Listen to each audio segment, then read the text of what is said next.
तो लोकसभा चुनाव में आप किसी पार्टी से क्या गठबंधन करने जा रहे हैं? देखिए, इंडिया गठबंधन से अभी कोई हमारी फाइनल बातचीत नहीं है। अब 2-4 दिन का मामला है, 10 दिन का। इसमें कुछ होना होगा तो हो जाएगा। कितने प्रत्याशी उतारने की आपकी योजना है? जहां हमारी अच्छी तैयारी है वहां हम लोग लड़ें पूरी ताकत के साथ। क्या मुद्दे, क्या आप इस समय आप क्या मुद्दे लग रहे हैं आपको? मुद्दा हम लोगों से कहते हैं कि भाई, अगर बाबा साहब अम्बेडकर का लिखा हुआ संविधान अगर लागू हो जाए तो इस देश को सब लोगों को अधिकार हमारा संविधान। लोकसभा चुनाव की आहट आ चुकी है और कुछ ही दिनों में अधिसूचना जारी होने की संभावना है। राजनीतिक पार्टियों का सफर बहुत तेजी से आरंभ हो चुका है।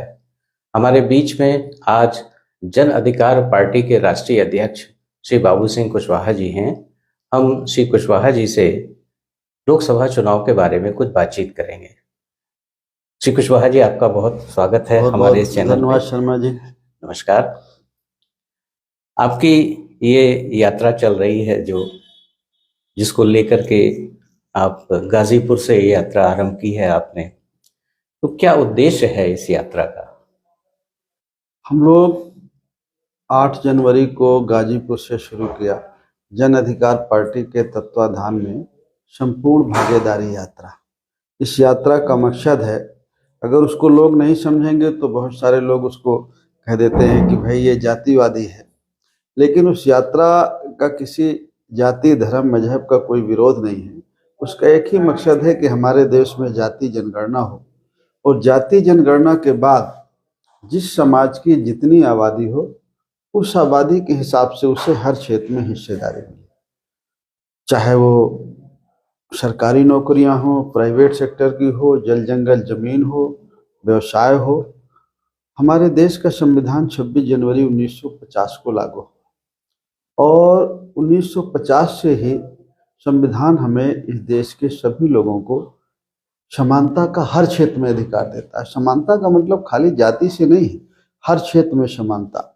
व्यापार के में समानता का अवसर, रोजगार में समानता का अवसर, नौकरियों में समानता का अवसर, इस देश के जितने विकास का पैसा आता है उसमें समानता, और जो इस देश की जो भी संपत्ति है चल अचल, उसमें हर व्यक्ति को, हर समाज के लोगों को हमारा संविधान अधिकार देता है। लेकिन जो लोग जीत के गए उन लोगों ने संविधान को पूरी तरह लागू नहीं किया, जिसके कारण गरीब और गरीब होता जा रहा है, अमीर और अमीर होता जा रहा है। एक चीज मैं आपको बताऊं, जैसे एजुकेशन का स्तर है हमारे यहाँ, एक तरफ प्राइमरी स्कूल है, एक तरफ कॉन्वेंट स्कूल है। प्राइमरी के पढ़ने वाले बच्चे को अगर कॉन्वेंट के बच्चों से मुकाबला करने के लिए बैठा लेंगे तो प्राइमरी का बच्चा पीछे रह जाएगा, कॉन्वेंट का बच्चा आगे निकल जाएगा। बच्चे की पढ़ाई 9वीं 10वीं के बाद जब बच्चा डॉक्टर बनना है, इंजीनियर बनना है, सीए बनना है, उसका सब्जेक्ट चेंज होता है। लेकिन 1 से 8 तक की पढ़ाई एक तरह की होना चाहिए, चाहे वो प्राथमिक विद्यालय की हो चाहे कॉन्वेंट की हो, एक तरह की पढ़ाई होना चाहिए, एक तरह की शिक्षा होना चाहिए। तो हम एजुकेशन पर लोगों को कह रहे हैं कि भाई हमारी ये मांग है, गवर्नमेंट से हमें ये कहना चाहिए। चुनाव का मौका है, ऐसे मौके में वोट की जरूरत होती है तो गवर्नमेंटें मानती हैं, और नहीं मानती हैं तो ऐसे लोगों को हमें चेंज करना चाहिए। तो एक तो ये है कि जाति जनगणना और जिसकी जितनी आबादी उसके हिसाब से हिस्सेदारी और एक समान शिक्षा पद्धति। आपका प्रदेश की राजनीति में बहुत लंबा अनुभव है। प्रदेश की जनता की नब्ज आप अच्छी तरह पढ़ चुके हैं और जानते हैं। इतने जिलों से आपकी यात्रा चली आ रही है और आगे भी जारी है। क्या महसूस किया आपने? आपकी यात्रा को कितना समर्थन मिल रहा है? देखिए, यात्रा को तो बहुत समर्थन मिल रहा है, बहुत सारे लोगों का स्नेह और सहयोग हमारे साथ है, लेकिन वो लोग उसको रिजल्ट में कितना परिवर्तित करते हैं, उस बात को समझते कितना है और लोगों तक कितना बात जा रही है। लेकिन मैं निकला हूँ 8 जनवरी से, मुझे कहीं ऐसा नहीं लगा कि हमारी बात कोई सुन नहीं रहे, हमारी बात का समर्थन नहीं लोग कर रहे। हर जगह बड़े पैमाने पर लोगों ने समर्थन किया। कल झांसी से हम आपके महोबा में घुसे, पनवाड़ी कुलपहाड़ से पहले एक गांव कस्बा, और फिर कुलपहाड़ से निकले एक जगह, फिर आते आते अच्छी बारिश, बहुत बारिश हो गई। तो तब भी हम महोबा में आपके उसमें चौराहे में गए जिसमें उनकी स्टेचू बनी हुई है। तो बारिश होने के बाद भी 50-100 लोग खड़े थे। मैंने कहा भाई अब घर जाओ। तो लोगों का अच्छा रिस्पांस है, लोगों का अच्छा सहयोग है। रिजल्ट में कितना परिवर्तन होगा ये नहीं कह सकते। तो लोकसभा चुनाव में आप किसी पार्टी से क्या गठबंधन करने जा रहे हैं? इंडी से या एनडीए से या किसी अन्य से? देखिए, इंडिया गठबंधन से अभी कोई हमारी फाइनल बातचीत नहीं है, किसी से भी हमारी कोई फाइनल बातचीत नहीं है। मेल मुलाकात है, चर्चा होती है, बातचीत होती है। अब 2-4 दिन का मामला है, 10 दिन का, इसमें कुछ होना होगा तो हो जाएगा, और नहीं तो हम तो अपना घूम टहल रहे हैं, अपना काम कर रहे हैं। कितने प्रत्याशी उतारने की आपकी योजना है देश हम में? सोचते हैं जहां हमारी अच्छी तैयारी है वहां हम लोग लड़ें पूरी ताकत के साथ, और जहां तैयारी नहीं है वो हम विधानसभा के लिए तैयारी करेंगे, लेकिन जहां तैयारी है हमारी वहां हम अच्छा चुनाव लड़ेंगे।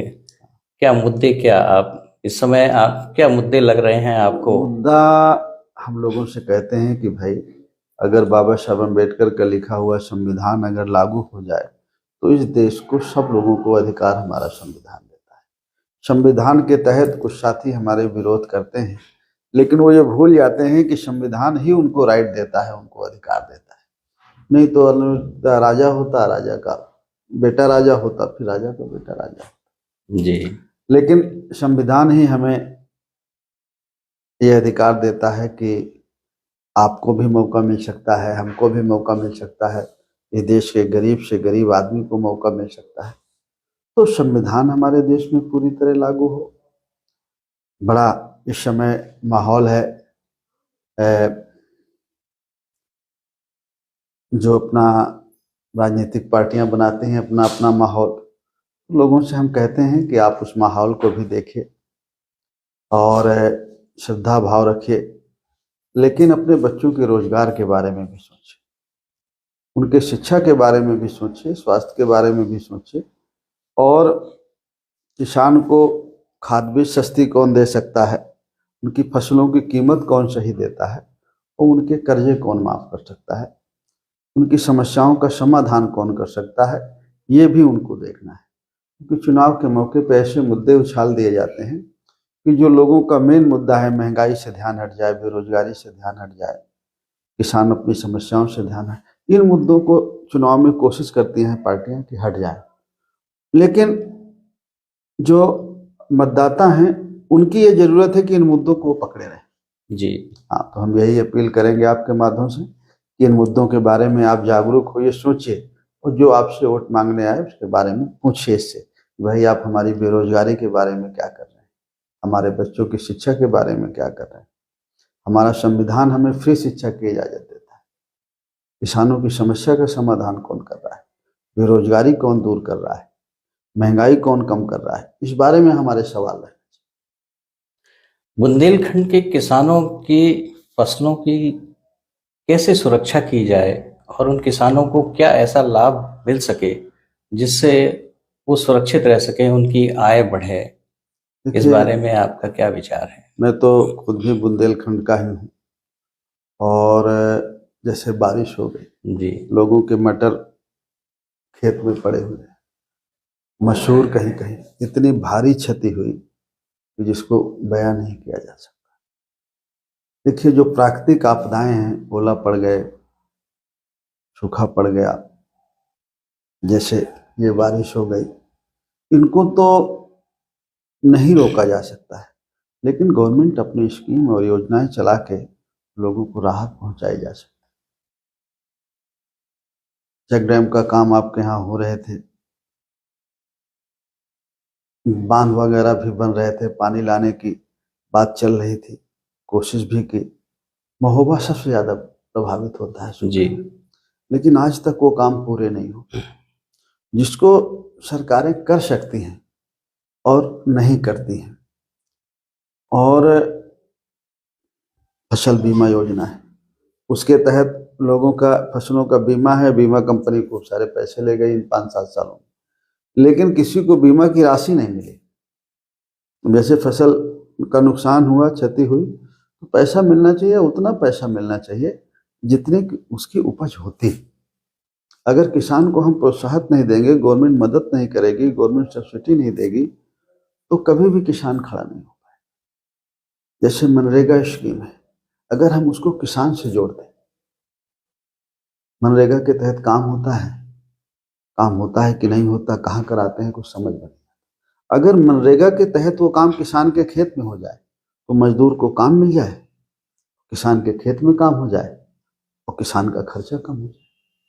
तो जैसे मनरेगा को अगर हम किसान से जोड़ दें जी, तो बहुत बड़ी समस्या का समाधान।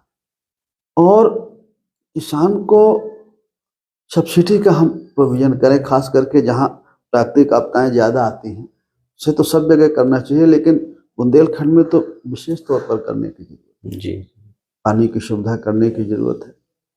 कुछ कोशिश हुई, लेकिन फिर वो कोशिश नाकाम हो जाती। उसको तेजी से अगर उसको बढ़ाया जाए, करते रहा जाए, जब समस्या आई तो पॉलिटिकल पार्टियां बोलती हैं, सरकारें बोलती हैं, और जैसे समय थोड़ा गुजरा उसको भूल जाए। आपके हिसाब से प्रयास पूरे मन से नहीं किए जा रहे? किसी ने किया नहीं पूरे मन से। अगर पूरे मन से प्रयास होता तो बुंदेलखंड की ये हालत नहीं होती। बुंदेलखंड का पैसा जितना है उससे आमदनी होती है बुंदेलखंड से ही सरकार को, वही पैसा सरकार लगा देगी। जी, बड़े पैमाने पर खनिज संपदा है। अगर उसी की जो सरकार रॉयल्टी लेती है, अगर उसी को यहाँ खर्च कर दे, उसी से बहुत काम हो जाए। लेकिन यहाँ से लोग काम करके, लोग बड़े लोग तो हो जाते हैं, बड़े आदमी हो जाते हैं कुछ लोग, लेकिन यहाँ का गरीब आदमी गरीब होता है। जी। एक आखिरी प्रश्न आपसे, क्या लगता है आपको, क्या प्रदेश में विपक्ष जो है भारतीय जनता पार्टी के सामने कितनी चुनौती पेश कर पाएगा? देखिए, विपक्ष कोशिश कर रहा है, अब कितना पेश कर पा रहा है ये तो आम लोगों के ऊपर है, मतदाताओं के ऊपर है, वो किसे अपना स्नेह देते हैं, आशीर्वाद देते हैं। बहुत सारे की बातें हैं जी, और उन बातों का चर्चा करना भी बहुत ज़्यादा ठीक नहीं है, लेकिन मुझे ऐसा लगता है कि इस बार थोड़ा टफ रहेगा इलेक्शन। जी, हाँ, कौन जीतेगा नहीं कहा जा सकता, अभी मतदाता खामोश है। जी, महंगाई को महसूस कर रहा है मतदाता, बेरोजगारी को महसूस कर रहा है, और अभी आपसे कह नहीं रहा लेकिन वो समझ रहा है कुछ। शांत है मतदाता। शांत है और कुछ भी हो सकता है। जी, तो ये थे श्री बाबू सिंह कुशवाहा जी, जो जन अधिकार पार्टी के राष्ट्रीय अध्यक्ष हैं और अपनी यात्रा के माध्यम से जन जन तक अपना संदेश पहुंचा रहे हैं। आप हमसे बात करने के लिए बहुत धन्यवाद। बहुत बहुत